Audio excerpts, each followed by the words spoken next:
स्वागत है दोस्तों आप सभी के एक नई वीडियो में। आज से हम ट्रांसलेशन सीखने जा रहे हैं। अगर ट्रांसलेशन की बात की जाए तो वो स्टार्ट होता है आपका इज एम आर का प्रयोग। आखिर इज एम आर का प्रयोग कहाँ पर किया जाता है, इसकी पहचान क्या होती है और इसके अंदर वाक्यों को ट्रांसलेट कैसे किया जाता है, ये सारे सवाल आपके दिमाग में जरूर गूंज रहे होंगे। इन सभी का जवाब देने के लिए मैं आ गया हूँ। तो चलिए सबसे पहले जानते हैं इज एम आर कहाँ पर प्रयोग किया जाता है और इसको पहचानते कैसे हैं। तो आइए पहचान देखते हैं इसकी।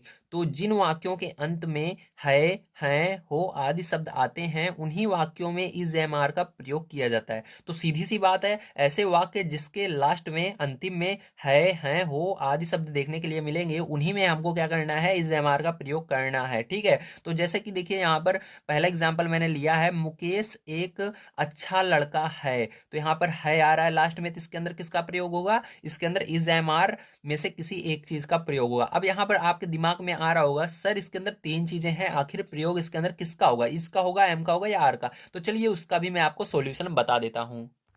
तो देखिए उसके लिए आपको हमेशा याद रखना है, जब भी आपको इज का प्रयोग देखना है तो इज का प्रयोग इन सभी के साथ होगा। जैसे कि ही आएगा आपको, ठीक है, पहले जो रहेगा उसको हम पहले उसके सब्जेक्ट को क्या करेंगे, हम इंग्लिश में बदलेंगे। ठीक है, दिमाग के अंदर इंग्लिश में बदलेंगे। तो इंग्लिश में बदलने पर जब ही आता है तब इज का प्रयोग करना है, सी आता है तब इज का प्रयोग करना है, इट आता है तब इज का प्रयोग करना है, नेम आता है तब इज का प्रयोग करना है, दिस आता है तब इज का प्रयोग करना है, दैट आता है तब इज का प्रयोग करना है। अब बात आती है कि सर इसकी हिंदी क्या होती है, कैसे हम जानेंगे कि इंग्लिश में इसको बदलने हैं। ठीक है, तो चलिए इसकी हिंदी बताता हूँ। ही की ही का मतलब होता है वह। ठीक है, किसी लड़के के लिए ही का प्रयोग होता है वह। ठीक है, सी जो है ये किसी लड़की के लिए प्रयोग होता है, इसका मतलब भी होता है वह। क्या होता है, वह। इट मतलब भी वह होता है, ये किसी वस्तु के लिए प्रयोग होता है। जैसे कि वह एक पेन है, जैसे ये निर्जीव वस्तु है तो इट इज ए पेन, तो यहाँ पर इट का प्रयोग हुआ। जो निर्जीव वस्तुएं रहती हैं जो अपने आप हिल डुल नहीं सकती, ठीक है, जो बढ़ती नहीं है, जितनी बनाई गई हैं उतनी रहती है, उसको निर्जीव वस्तुएं कहते हैं। अब देखिए यहाँ पर नेम, जैसे किसी का नाम आ गया, ठीक है, रोहन, सोहन, मोहन, मेरा नाम है सूरज, तो आ गया, तो उसके साथ भी इसका प्रयोग हुआ। जैसे दिस यानी यह किसी एक चीज की बात हो रही है तो वहां पर भी इसका प्रयोग हुआ। दैट यानी वह, वहां पर भी किसी एक चीज की बात हो रही है तो इसका प्रयोग हुआ। अगर किसी एक चीज की बात होगी, चाहे वो कोई इंसान ही हो, ठीक है, किसी भी एक चीज, किसी भी एक बिल्डिंग की बात हो, किसी एक कार की बात होगी, सबके साथ क्या लगेगा, इज लगेगा। समझ गए आप सभी, वेरी गुड। अब देखिए, अब जानते हैं एम का प्रयोग कहां पर होगा। तो हमेशा जब आई दिखेगा, आई की इंग्लिश क्या, हिंदी क्या होती है, मैं। आई की हिंदी क्या होती है, मैं होती है। मैं जब आपको दिखेगा तो वहां पर एम लगाना है। मैं को ट्रांसलेट करना आई में, उसके बाद एम लगाना हमेशा। ठीक है। अब देखिए इसके बाद हम देखते हैं वी यानी होता है हम, यू यानी होता है तुम, दे यानी होता है वे यानी बहुत सारे लोगों की बात हो रही है, बॉयज यानी बहुत सारे लड़के हों। ठीक, जब बहुत सारी चीजें रहती है, जैसे ये तीन चीजें तो आपको याद रखना है। वी यू दे याद कर लेना। इसके अलावा जब बहुवचन आएगा, जैसे दो से ज्यादा चीजें रहेंगी, ठीक है, जैसे दो या दो से अधिक रहेंगे, जैसे मान लो बॉयज, गर्ल्स, बहुत सारी पुस्तकें हैं तो बुक्स, इन सब के साथ किसका प्रयोग होता है, आर का प्रयोग होता है। समझ गए। चलिए अब यहाँ पर देखते हैं। जैसे मुकेश एक अच्छा लड़का है, तो यहाँ पर बताइए मुकेश के साथ क्या प्रयोग हुआ। तो मुकेश से एक एक लड़के की बात हो रही है। जब किसी एक चीज की बात होती है, किसी का नाम आता है तो ठीक है, तो किसका प्रयोग होता है, इज का प्रयोग होता है। तो सबसे पहले मुकेश की इंग्लिश लिखेंगे। अब आप सोचेंगे सर इसको आखिर आप लिख कैसे रहे हैं, इसका रूल क्या है लिखने का। तो चलिए इसके अंदर रूल भी जान लेते हैं, तब इसको हम लिखेंगे। ठीक है, रूल सबसे पहले जानते हैं। तो देखिए अगर आपको किसी भी हिंदी से इंग्लिश में बदलना है तो उसके लिए रूल जो सबसे जरूरी होता है। ठीक है, जितनी भी चीजें मैंने बताई हैं ये सारी चीजें सबसे पहले बार पहचान, उसके बाद आपको ये सारी चीजें पता होनी चाहिए, इज कहाँ पर लगता है, एम कहाँ पर किसके साथ लगता है, आर किसके साथ लगता है। उसके बाद सबसे जरूरी जो स्टेप होती है वो है रूल। अगर आपको रूल नहीं पता है तो आप गलत कर दोगे। ठीक है, अगर आप दो तीन रूल याद कर लोगे तो आपको पता लग जाएगा, सारे रूल होते हैं सेम होते हैं, बस यहाँ पर हेल्पिंग वर्ड जो होती है ये चेंज होती रहती है और सब बिल्कुल सेम रहते हैं। ठीक है।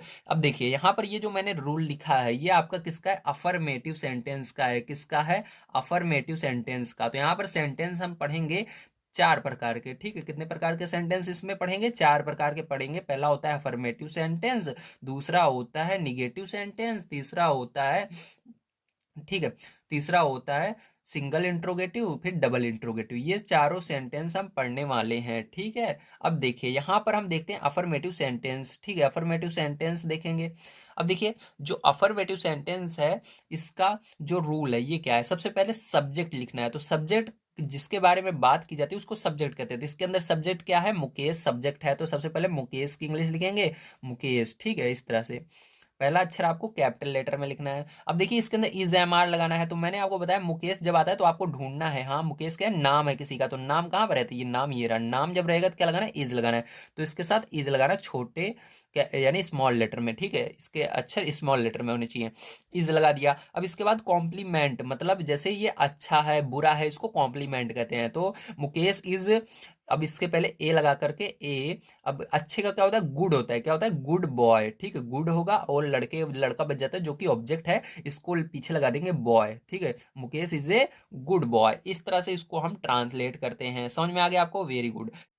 तो देखिए यहाँ पर मैंने 5 सेंटेंस ले रखे हैं, ठीक है, 5 वाक्य ले रखे हैं। अब इसको क्या बदलना है, हमको इंग्लिश में बदलना है, ट्रांसलेट करना है, ठीक है। तो चलिए यहाँ पर पहला क्वेश्चन हम पढ़ते हैं। तो पहला क्वेश्चन आपको दिया गया है, यह एक अच्छी पुस्तक है, क्या है, यह एक अच्छी पुस्तक है। तो देखिए सबसे पहले आपको रूल पता होना चाहिए, मैंने रूल के अंदर क्या बताया था, हमेशा रूल याद रखिए, ठीक, जब तक रूल नहीं पता रहेगा आप इसको कर नहीं पाओगे। सबसे पहले सब्जेक्ट की बात करेंगे, तो यह जो है इसके अंदर सब्जेक्ट है, ठीक है, यह क्या है, सब्जेक्ट, तो सब्जेक्ट की हिंदी सबसे पहले लिखनी है। तो यह एक अच्छी पुस्तक है, देखिए एक आ गया, मतलब एक पुस्तक की बात की जा रही है, तो जब एक किसी एक चीज की बात की जाती है वहां पर इज लगता है, तो दिस इज, ठीक है।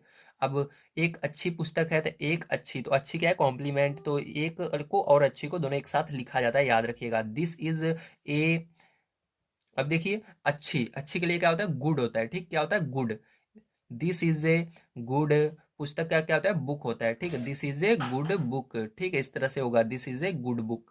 अब देखिए तुम एक विद्यार्थी हो, तो इसके अंदर सब्जेक्ट क्या है, तुम, ठीक, क्या है, ये आगे वाला सब्जेक्ट होता है ज्यादातर। तो यहाँ पर जो तुम सब्जेक्ट है, तो तुम की इंग्लिश लिखोगे क्या हो जाएगा, यू, ठीक है, यू। अब यहाँ पर देखो किसी यू के साथ किसका प्रयोग होगा, ध्यान रखिएगा, भले यहाँ पर एक इंसान है लेकिन मैंने इसके अंदर आपको लिख कर भी बताया था, यू वी दे के साथ किसका प्रयोग होता है, आर का प्रयोग होता है। तो यहाँ पर क्या होगा, यू आर होगा, ठीक है, किसका प्रयोग होगा, आर का, सब्जेक्ट के बाद इज एम आर में से आर लगेगा। उसके बाद कॉम्प्लीमेंट लगाना है, कॉम्प्लीमेंट यानी विद्यार्थी कोई विशेषता बताई जा रही है, नहीं बताई जा रही कि ये अच्छा, पढ़ने में बहुत अच्छा है, बहुत कमजोर है, ये सारी चीजें नहीं है, तो उसको छोड़ देंगे। उसके बाद ऑब्जेक्ट आपका है विद्यार्थी, यानी होता है आपका स्टूडेंट, ठीक है, यू आर एक स्टूडेंट, एक विद्यार्थी, तो ए स्टूडेंट होगा, क्या होगा, ए स्टूडेंट, ठीक है, तो a student, you are a student, इस तरह से, ठीक है। अब मैं आज बीमार हूं, तो मैं की इंग्लिश सबसे पहले लिखेंगे, मैं मिस होता है आई, तो आई के साथ किसका प्रयोग होता है, मैंने बताया एम का प्रयोग हमेशा होता है, जब आई दिखेगा तो एम लगेगा, ठीक है। तो मैं आज बीमार हूं, तो आई एम, अब यहाँ पर क्या होगा, इल, ठीक, क्या लगेगा, इल पहले लगेगा, ध्यान रखिए, जो बीमार है ये क्या है, कॉम्प्लीमेंट है, ठीक है, तो इसको पहले लगाएंगे, आई एम इल, क्या होगा, आई एम इल। अब जो बच जाता है इसको सबसे पीछे, जैसे आज, तो आज हो गया, कल हो गया, इसको सबसे पीछे लगाते हैं इसकी इंग्लिश, ठीक है।